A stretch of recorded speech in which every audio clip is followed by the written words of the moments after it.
নমস্কার বন্ধুরা, আমাদের চ্যানেলে আপনাদেরকে স্বাগত জানাই। যারা চ্যানেলটিকে প্রথমবার দেখছেন তারা অবশ্যই চ্যানেলটি সাবস্ক্রাইব করে নেবেন এবং বেল আইকনটি দাবিয়ে দেবেন, যাতে চ্যানেলে দেওয়া সকল ভিডিওর প্রথম নোটিফিকেশন আপনাদের কাছে পৌঁছে যায়। তো আমরা জানি যে এসআইআরের যে নতুন তালিকা দিয়েছে তাতে কিন্তু 3 ধরনের স্ট্যাটাস দেখা যাচ্ছে। কারোর সম্পূর্ণ নাম চলে এসছে, মানে অ্যাপ্রুভড। কারোর দেখাচ্ছে যে ডিলিট করে দেওয়া হয়েছে, ডিলিটেড, এবং কারোর দেখাচ্ছে যে আন্ডার অ্যাডজুডিকেশন। তো আন্ডার অ্যাডজুডিকেশন কি আর ডিলিটটা কি, ব্যাপারটা এখানটা অনেকেরই কিন্তু প্রবলেম যে আন্ডার অ্যাডজুডিকেশন কেন এসেছে। তো দেখে নেওয়া যাক অফিসিয়ালি কি বলছেন আমাদের ইলেকশন কমিশনারের চিফ। আপনারা দেখতে পাচ্ছেন এটি হলো সেই মেসেজ যেটি কিন্তু করা হয়েছে ইলেকশন কমিশনের পক্ষ থেকে অফিসিয়ালি। কি বলেছে? It is clarified that all cases under consideration of honorable judicial officers has been marked as under adjudication in the electoral roll published on 28/2/2026।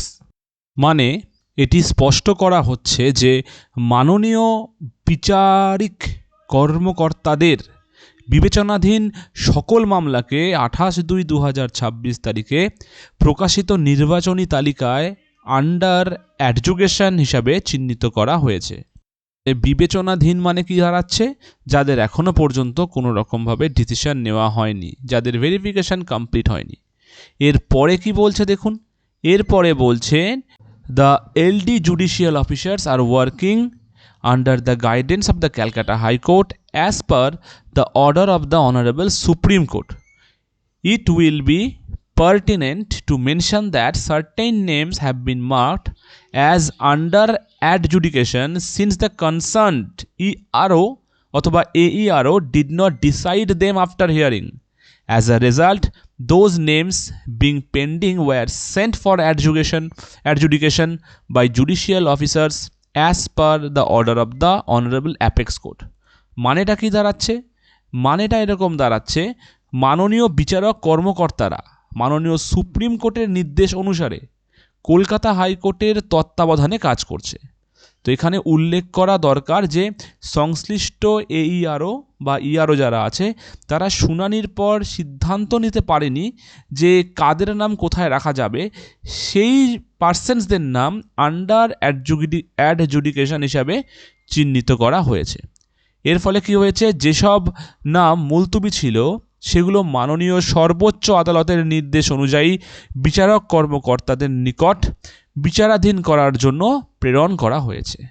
এইবার তারা ডিসাইড করবে যে এই নামগুলোর কি হবে।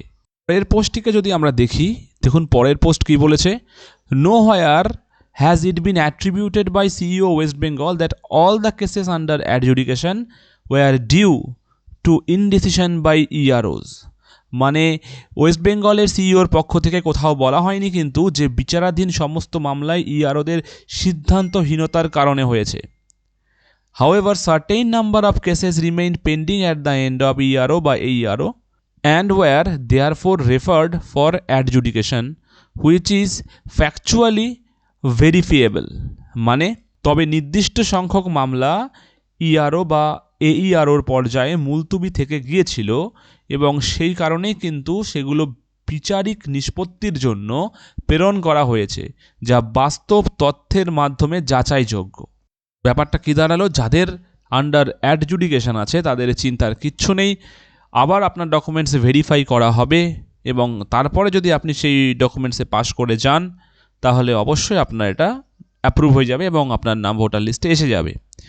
প্রবলেমটা কাদের আছে বলুন তো? যাদের হচ্ছে নাম ডিলিটেড পর্যায়ে আছে, যাদের নাম একদম ডিলিট হয়ে গেছে তাদের কিন্তু প্রবলেম পর্যায়ে আছে। এবার তাদের কি করবে আমাদের ইলেকশন কমিশন তার এখনও কোনো স্পষ্ট বার্তা কিন্তু আসেনি। তো এই হলো আজকের আপডেট, দেখা যাক কি হচ্ছে। তো খবরটি এই পর্যন্তই, ধন্যবাদ।